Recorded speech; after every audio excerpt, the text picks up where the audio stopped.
अस्सलाम वालेकुम। फिर हम निकल गए शाम में मेगा मॉल की तरफ। वहाँ पे पूरा काम भी है और खाना भी उधर ही खाना है।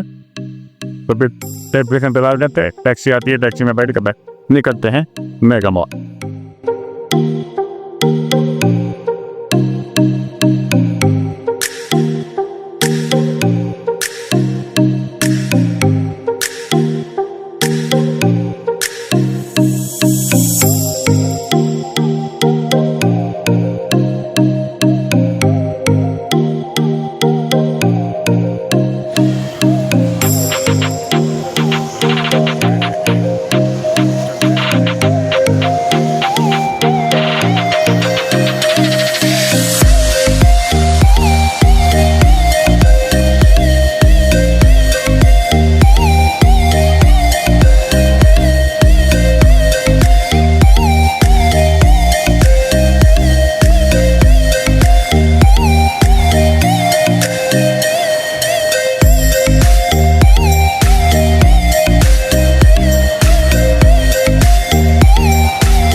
जरम जरम चेंज हो गया ना, वो लोगो चेंज हो गया एडी से।